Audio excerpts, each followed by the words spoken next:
मुकेश सहनी जी के पिता के देहांत में मैं जा नहीं सका था। मुकेश सहनी जी हमारे क्या नाम है, हमारे साथ मंत्रिमंडल में हमारे साथ रहे हैं, सहयोगी रहे हैं।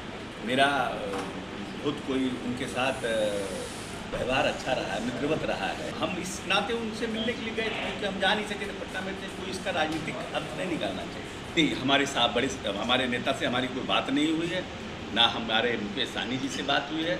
इसलिए इसका कोई ना आगे पूछ है ना मुंडी है इसका, इसलिए इस सवाल का जवाब क्या देंगे। अरे हम आज हैं, कल हम हार्ट अटैक होकर मर जाएंगे, ये हमको पता नहीं है। भविष्य में क्या होने वाला है कौन जानता है, कैसे कह सकते हैं। आप ही के पार्टी के लोग कर रहे हैं। मदन सहनी जी से बात हुई होगी, हमारी तो इसमें कोई बात नहीं हुई।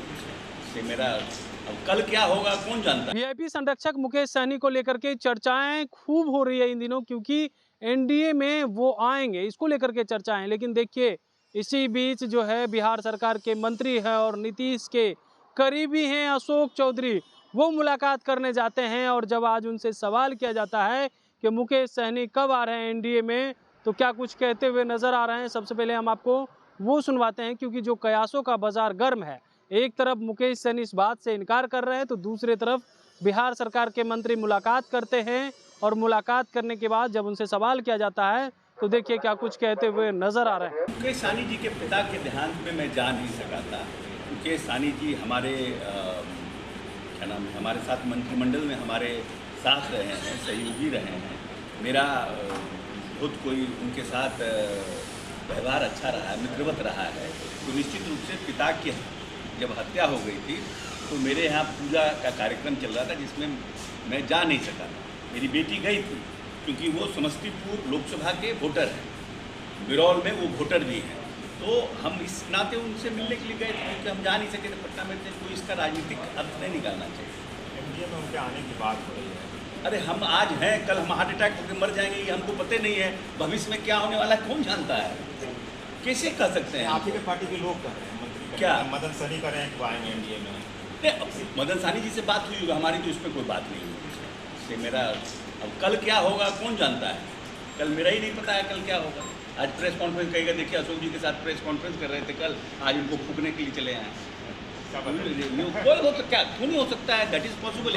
100 उदाहरण है, कल क्या होगा किसको मालूम है। आप लोग क्या चाह रहे हैं, उनको लेना चाहते हैं? नहीं, हमारे नेता से हमारी कोई बात नहीं हुई है, ना हमारे मुकेश सहनी जी से बात हुई है।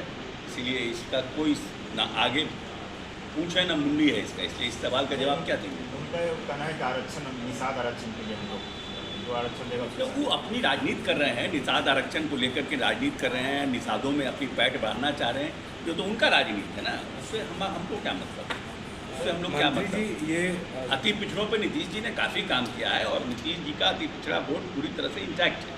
अगर लोकसभा का विधानसभा वाइज और बूथ वाइज अगर आप एनालिसिस कीजिएगा तो आपको पता चलेगा, जहाँ पर अति पिछड़ा का वोट है, जहाँ महादलित का वोट है और जहाँ महिलाओं की संख्या है, वहाँ पर नीतीश कुमार जी के जनता दल यूनाइटेड और एनडीए को नीतीश जी के चलते पूरी तरह से उनको समर्थन मिला है।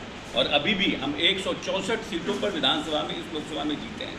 तो आप इसी से समझ सकते हैं कि जो लोग क्लेम करते हैं कि अति पिछड़ा में, उसमें जमीन पर लोग कहीं नहीं। तो आपने सुना, उनका कहना है कि देखिए भविष्य में क्या होगा ये किसी को नहीं पता है, लेकिन मुकेश सहनी आएंगे कि नहीं आएंगे, इस सवाल पे उन्होंने कहा है कि देखिए हम मुकेश सहनी से मुलाकात करने इसलिए गए थे कि जब उनके पिता जीतन सहनी की हत्या हुई थी निर्मम तरीके से, तो उस समय हम मुलाकात नहीं कर सके थे।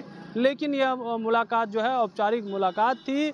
और एनडीए में आने की बात को लेकर के भी उन्होंने कहा है कि देखिए भविष्य में क्या होगा नहीं होगा ये कोई नहीं जानता है, लेकिन उनसे मुलाकात हमारी नहीं हुई थी। उस बीच क्रियाक्रम जब हो रहा था उस समय भी हम नहीं जा सके। बाकी जदयू के नेता हो या बीजेपी के नेता हो या एनडीए के जो बड़े बड़े नेता थे वो गए थे। बात करें बिहार के डिप्टी सीएम सम्राट चौधरी हो या बिहार बीजेपी के प्रदेश अध्यक्ष दिलीप जायसवाल, मुलाकात किए थे। उस समय भी चर्चाएं खूब होने लगी थी। तो मुकेश सहनी हर घर तिरंगा अभियान के तहत अपने डीपी को चेंज किया था, तब भी चर्चा होने लगी। अब अशोक चौधरी मिल करके आ गए हैं, आखिर क्या खिचड़ी पक रही है, इसको लेकर के भी जब सवाल किया जाता है कि कब आ रहे हैं, तो साफ तौर पे जो है वो कह रहे हैं कि भविष्य में क्या होगा वो नहीं होगा, ये हम नहीं कह सकते हैं। लेकिन यह मुलाकात जो है हमारी सिर्फ औपचारिक मुलाकात थी। अमलेश कुमार, लाइव बिहार, पटना।